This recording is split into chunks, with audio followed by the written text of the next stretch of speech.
কিন্তু পাণ্ডব বর্জিত নয়, পাণ্ডবরা এখানে এসে অজ্ঞাতবাসের সময় ছিলেন। অপূর্ব সুন্দর এই স্থান। মহাপ্রভু গাছ 600 বছর পুরনো। এই গাছের মধ্যে কি প্রভুর শ্রীচরণ, জগন্নাথ দেবের মুখমণ্ডল, শঙ্খ চক্র গদাপদ্ম এ হয়েছে। এটা হচ্ছে নিধুবন। আজও রাতে এখানে থাকা যায় না। আমরা ছিলেন যে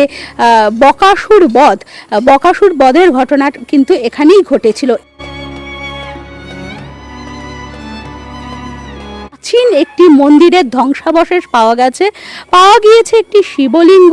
যখন থেকে খোঁড়া হয়েছে তখন থেকেই এই মন্দিরের ধ্বংসাবশেষ আমরা পেয়েছি।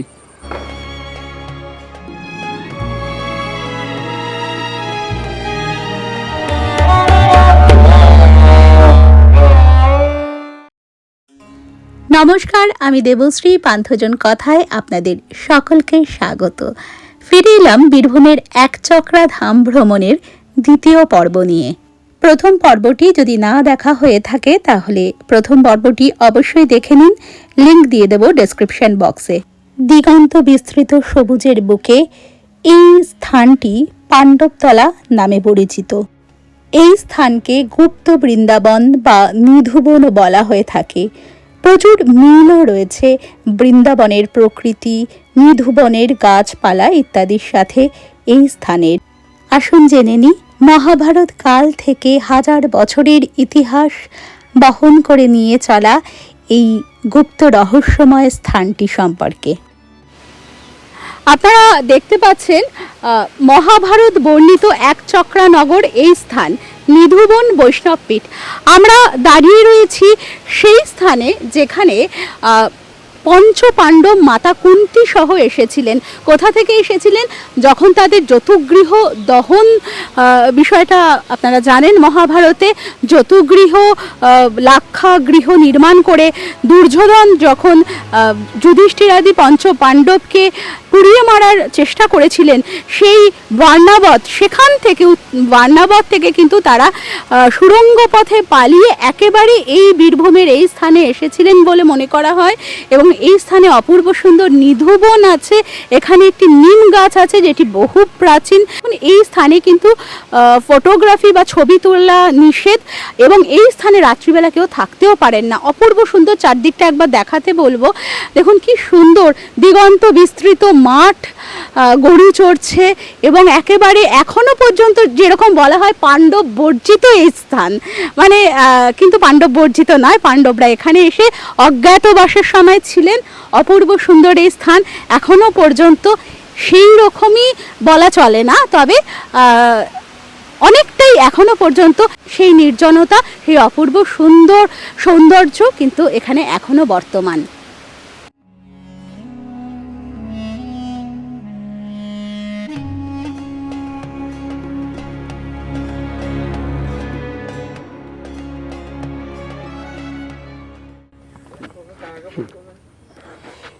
এটা কোনো সাধারণ জায়গা নয় বাবা। এটা হচ্ছে মহাভারত বর্ণিত একচক্র নগর। এটা হচ্ছে মহাভারত যদি আমরা পড়তে পারি বা যদি দেখতে পারি, তো মহাভারতের আদি পর্বে কি দেখা যায় যে একটা ব্রাহ্মণ গৃহ কি একচক্র নগর, সেটা হচ্ছে একচক্র নগর। এটাই এখানে কি এসেছিলেন ব্যাসদেব মুনি এবং পঞ্চপাণ্ডব মাতা কুন্তী দেবী এই জায়গার মধ্যে এসেছিলেন। কখন এসেছিলেন? যখন যতুগৃহতে যখন দুর্যোধন তাদেরকে গালার বাড়িতে পুড়িয়ে মারার চেষ্টা করে, তখন তারা এই জায়গায় এসেছিলেন এবং তারা এখানে আশ্রয় নিয়েছিলেন। হ্যাঁ, তখন এই জায়গাতে একটা বক রাক্ষসের আশ্রয় চলতো বা তাদের শাসন চলতো এই জায়গায়। তো বক রাক্ষসকে কি এক গাড়ি করে অন্ন, হ্যাঁ, একটা করে দুটো করে পশু, একটা করে মানব, তাই কিন্তু খাদ্য হিসাবে দিতে হতো এই জায়গার মধ্যেই।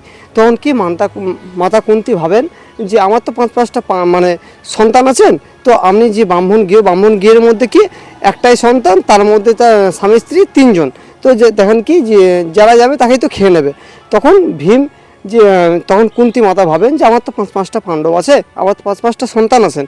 তখন ভীমকে পাঠান খাবার নিয়ে এখান থেকে 17 কিলোমিটার দূর, কুটাসুর বলে জায়গা একটা। এখানে তখন বক রাক্ষসের শাসন চলতো।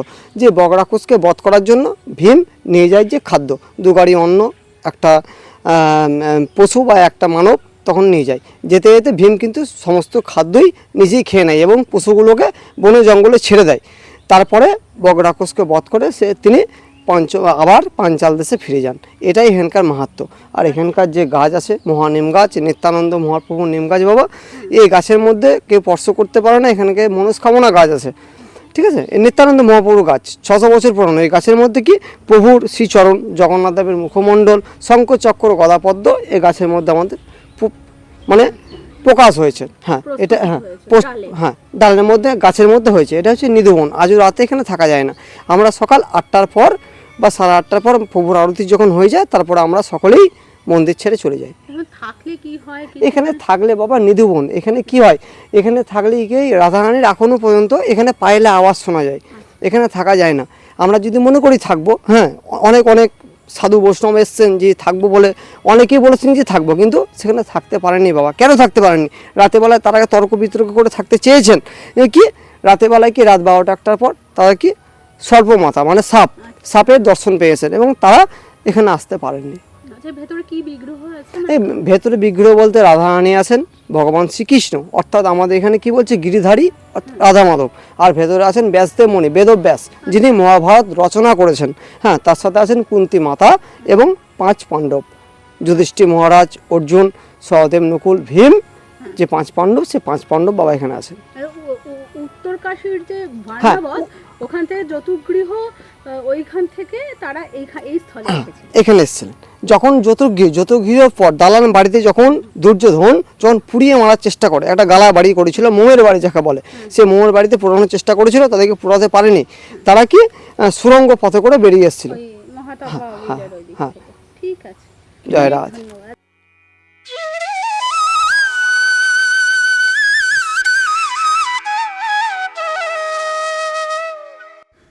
ঘন কালো মেঘের ছায়া পড়েছে দিগন্ত বিস্তৃত সবুজের উপর।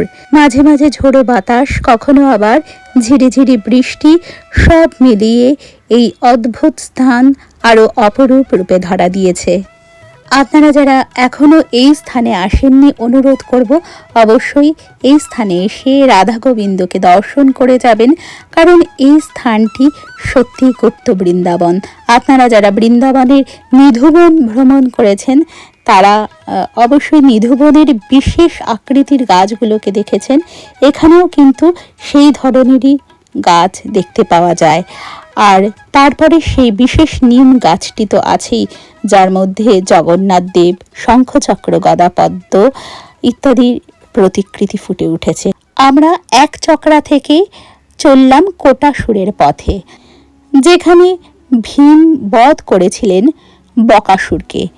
আর এখানেই রয়েছে কুন্তী দেবী পূজিত মদনেশ্বর শিব মন্দির। সাম্প্রতিক সময়ে একেবারে মাসখানেকের মধ্যে এখানে উৎখননের ফলে 1000 বছরের প্রাচীন নিদর্শন পাওয়া গিয়েছে, একটি মন্দির পাওয়া গিয়েছে এবং তার সঙ্গে একটি অতি প্রাচীন শিবলিঙ্গ উঠে এসেছে। আসুন আমরা এই স্থানের ইতিহাস জেনে নেব এবং দর্শন করে নেব মহাভারতকালের কুন্তী দেবী পূজিত প্রায় 5000 বছরের প্রাচীন মদনেশ্বর শিবলিঙ্গ।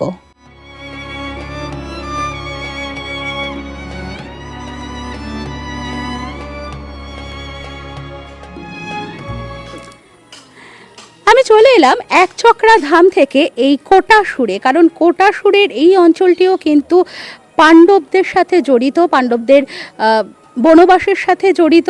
কারণ বার্নাবত থেকে পাণ্ডবরা এক চক্রায় এসেছিলেন এবং সেখানে যে ঘটনাটি আপনারা শুনেছিলেন যে বকাসুর বধের ঘটনা কিন্তু এখানেই ঘটেছিল। এখানেই ভীম বকাসুর রাক্ষসকে বধ করেছিলেন। আর এখানে মাতা কুন্তী পূজিত মদনেশ্বর শিবলিঙ্গটি রয়েছে এবং এই মদনেশ্বর শিবলিঙ্গ কিন্তু প্রায় 5000 বছরের প্রাচীন কুন্তী দেবীর পূজিত এবং সাথে সাথে এই মন্দিরে রয়েছে সেই বক রাক্ষসের মালাই চাকির অংশ এবং কুন্তী দেবী যে প্রদীপ ব্যবহার করতেন সেই প্রদীপও কিন্তু এখানে রাখা রয়েছে।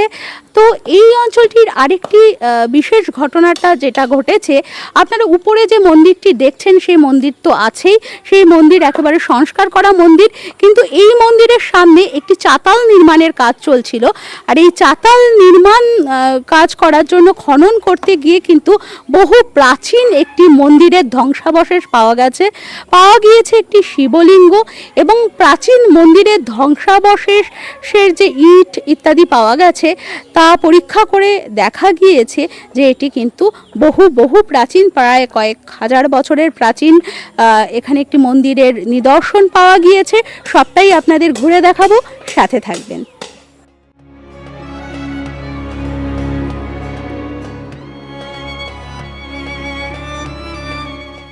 এবার আমরা দর্শন করে নেব প্রায় 5000 বছরের প্রাচীন কুন্তী দেবী পূজিত মদনেশ্বর শিবলিঙ্গটি, এবং তার সাথে সাথে এখানে আরও কিছু প্রাচীন নিদর্শন রয়েছে বহু যুগ থেকে।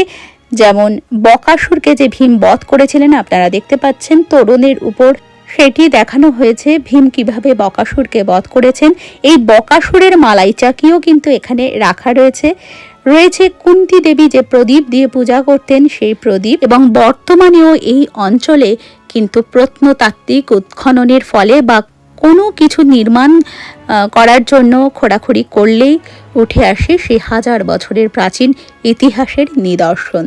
বহুবার এই মদনেশ্বর শিব মন্দিরটিও ধ্বংসপ্রাপ্ত হয়েছে, আবার পুনঃ সেটিকে সংস্কার করার কাজ হয়েছে। দেখুন, এই হলো কুন্তী দেবী পূজিত বাবা মদনেশ্বর।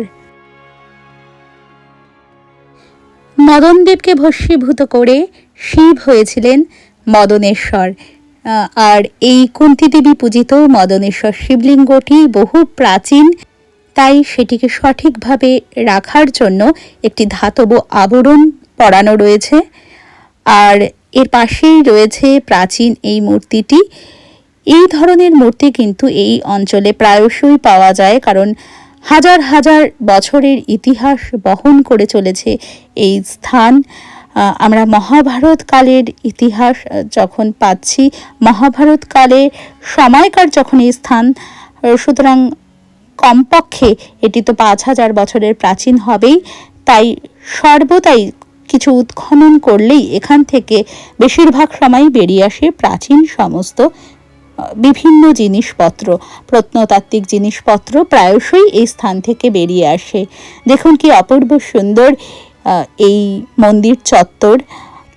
বেশ খানিকটা বৃষ্টি হয়ে গিয়েছে, ভিজে রয়েছে চারিদিক, আর এই সময় অর্থাৎ শ্রাবণ মাসে কিন্তু প্রচুর মানুষের ভিড় হয়, বিশেষ করে শ্রাবণ মাসের সোমবারে এই মন্দিরে পুজো দেওয়ার জন্য প্রচুর মানুষের ভিড় হয়। সেই কারণেই মন্দিরের চাতালটিকে বড় করার কাজ চলছিল, সেখান থেকে উঠে এসেছে একটি অতি প্রাচীন শিবলিঙ্গ, এবং তার সাথে সাথে পাওয়া গিয়েছে একটি গোটা মন্দির।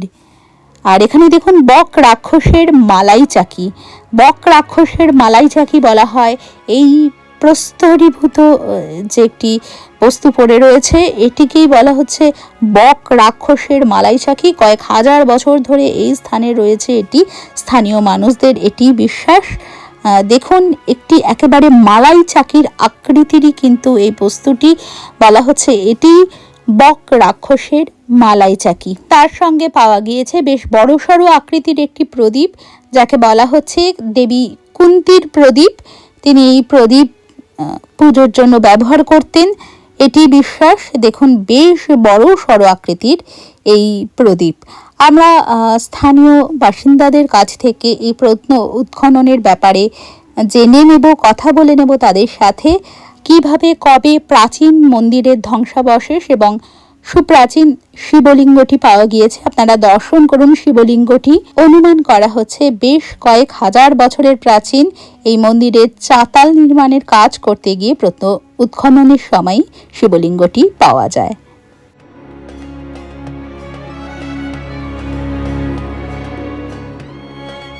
এই যে মদনেশ্বর শিব মন্দির, এর সামনে একটি চাতাল নির্মাণের কাজ চলছিল এবং একটি প্রাচীন মন্দিরের ধ্বংসাবশেষ পাওয়া গিয়েছে। এই ব্যাপারে একটু বলুন। হ্যাঁ, এখানে এই যে চাতালটা আছে, পুরনো চাতালটা আরও একটু বাড়ানোর জন্য আমরা খোঁদাখুঁদি করেছি। সেই খোঁদার পরে একটা শিবলিঙ্গ পাওয়া গিয়েছে, পুরনো শিবলিঙ্গ বটে। এবার চাতালের কাজ এখন চলছে, এই মন্দির আবার পাশে করা হবে। তাই আনুমানিক মনে হচ্ছে যেন অনেকটাই পুরনো এই শিবলিঙ্গ। প্রত্নতাত্ত্বিক বিভাগ থেকে এসে পরীক্ষা নিরীক্ষা করেছে। ওই যে শিবলিঙ্গ তো বটে, কুন্তী দেবীর প্রদীপ আছে। উৎখননটা কবে হয়েছে যে মন্দিরটা পাওয়া গিয়েছে? উৎখনন আপনার মাস দেড়েক হলো। যখন থেকে খোঁদা হয়েছে তখন থেকেই এই মন্দিরের ধ্বংসাবশেষ আমরা পেয়েছি। প্রথমে জেসিপি দিয়ে খোঁদা হলো, তারপরে যাই মানে ভাগ্যচক্রে এই শিবলিঙ্গের যাতে কোনো আঘাত না লাগে বলে নাকি কে জানে, সেটা ভগবানের লীলা। তারপরে আমরা মুনিশ দিয়ে এই মাটিটা সরাবার যখন কাজ করছিলাম তখনই এই লিঙ্গটা আবিষ্কার হয়। এই শিবলিঙ্গটা কত প্রাচীন? এটা বলতে পারবো না কতদিনকার, সেটা আমরাও বলতে পারবো না, বহুত প্রাচীন। এটাই তো কুন্তী দেবী পূজিত সেই শিব। কুন্তী দেবী পূজা করতেন। এই হলো প্রাচীন মন্দিরটির দেওয়াল, যার নিদর্শন পাওয়া গিয়েছে এই চাতাল নির্মাণের কাজ করার সময়। বহু প্রাচীন, এর ইট দেখেই বোঝা যাচ্ছে প্রায় কয়েক হাজার বছরের প্রাচীন তো হবেই। প্রত্নতত্ত্ববিদরা এখানে এসে তারাই ভালো করে বলতে পারবেন এটি ঠিক কতটা প্রাচীন, কিন্তু স্থানীয় মানুষেরাও বুঝতে পারছেন এটি বহু প্রাচীন, কারণ এর ইট কিন্তু সাধারণ ইটের মতো নয়, বহু হাজার বছরের প্রাচীন গাঁথনি এটি মনে করছেন বিশেষজ্ঞরা।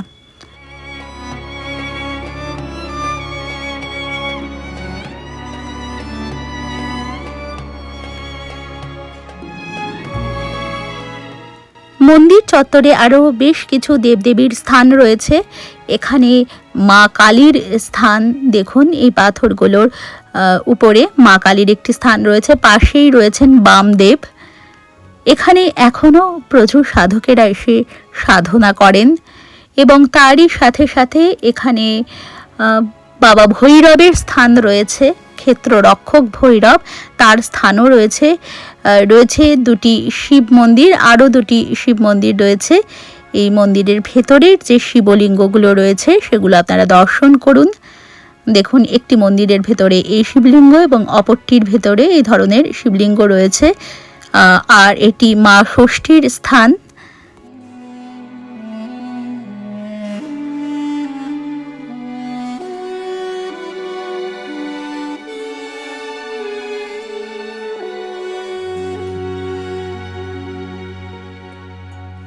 আশা করি ভিডিওটি আপনাদের ভালো লেগেছে। ভালো লাগলে অবশ্যই আমাকে কমেন্ট বক্সে জানাবেন। যদি আপনাদের কিছু তথ্য জানার প্রয়োজন থাকে তাহলেও আমাকে কমেন্ট বক্সে জানাবেন। কিভাবে আসবেন সমস্তই আমি ডেসক্রিপশন বক্সে দিয়ে দেব, এবং এর প্রথম পর্বটি আপনারা অবশ্যই দেখে নেবেন। এটি দ্বিতীয় পর্ব। এরপরে এই স্থানের আশেপাশে যে সমস্ত দর্শনীয় স্থান আছে সেগুলো আপনাদের পরবর্তীতে ঘুরে দেখাবো। অবশ্যই এই দ্বিতীয় পর্ব যদি আপনাদের ভালো লাগে আর প্রথম পর্বটি যদি না দেখা হয়ে থাকে আপনারা দেখে নেবেন। ভালো লাগলে ভিডিওটিকে একটি লাইক করে দেবেন এবং শেয়ার করে অন্যান্যদেরও দেখার সুযোগ করে দেবেন। আর যদি পান্থজন কথায় ইউটিউব চ্যানেলটিকে এখনও সাবস্ক্রাইব করা না হয়ে থাকে তাহলে চ্যানেলটিকে সাবস্ক্রাইব করার অনুরোধ রইল। সকলে খুব ভালো থাকবেন। খুব তাড়াতাড়ি ফিরে আসবো নতুন একটি ভিডিও সাথে নিয়ে।